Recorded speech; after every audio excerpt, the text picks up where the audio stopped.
So I wrote a description of what ENTP means to me, and I put it as, you know, the little information on my playlist on my YouTube channel under Ruminations of an ENTP, but I don't know if anybody ever reads that. I sure don't, so I thought I would record it, and I also have another reason to be posting this in a different video.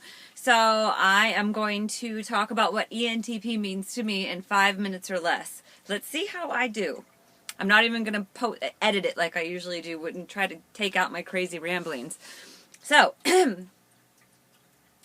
E, the first letter, explains how the dominant function operates by unfurling its tentacles out or in. So out would be E, in would be I.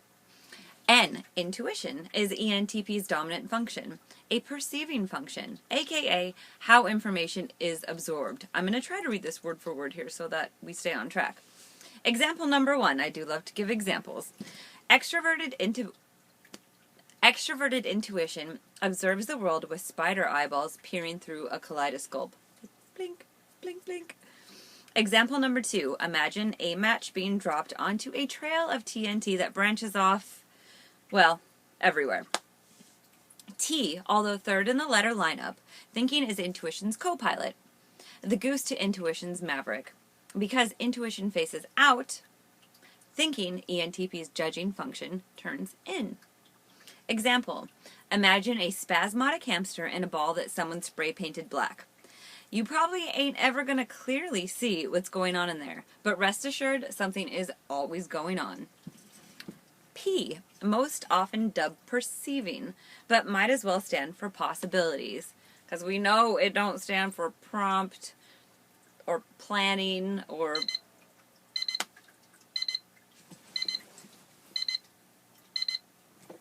see? That was great timing. This is my macaroni and cheese in the oven. I'm doing this. Alright, gotta keep going. I can't pause. P, most often dubbed perceiving, but might as well stand for possibilities. P seeks to understand, first and foremost. P does this by admitting errors, and P does this by assuming as many plots on a graph, positions on a playing field, points of view in an argument, etc., as it takes to get the most comprehensive sense of the big picture. I hope you picked up the P alliteration in that, because there was a lot of P. I read this once before, and then, anyway, I noticed the alliteration. P is capable of admitting errors and readily adapts to a smarter, more logical, more efficient, or all-around more informed way of doing things. P is almost a chameleon, but in the NTP's case, it is not wishy-washy.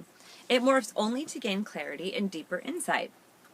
When P has gathered sufficient information via N, T makes a decision and will steadfastly and stubbornly hold the wall.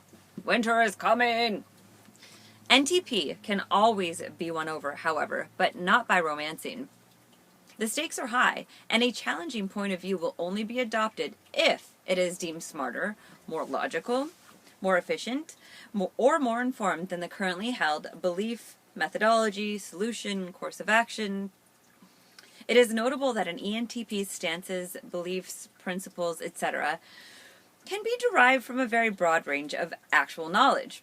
Probably anywhere from scholar status to I read it on the back of my Cocoa Puffs this morning.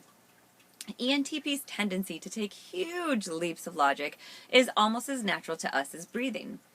Our inherent ability to lily pad skip is what makes ENTPs so quick at sizing up dynamics, problems, situations, etc. Unfortunately, ENTPs all too often take this for granted, meaning we are guaranteed to faceplant into the bog of eternal stench on a semi-consistent basis. 80s kids, you know what that is.